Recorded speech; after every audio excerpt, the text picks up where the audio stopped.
My question is about homosexuality in sports.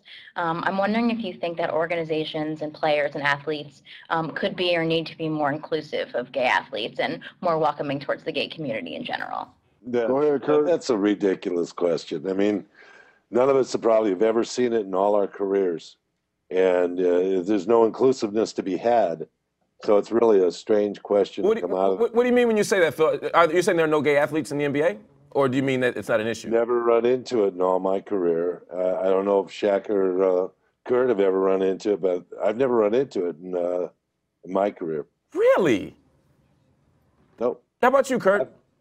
No, there hasn't been a player that was openly gay in the NBA while I've been involved with the NBA, whether it was a player or a coach. It wouldn't surprise me if there was, but other than Amici in Utah was probably the only player that comes to mind that openly admitted his homosexuality. And that was after he retired. But that was after he was tired, you know. So it's also interesting, too, that Kenneth Faried is outspoken about his willingness to be acceptance because he was raised by two moms. So he's in support of that. So it's an interesting subject, and it's something that, you know, probably most teams have to address or are going to have to address at some point in time. If not now, then somewhere in the future, it's probably going to come up.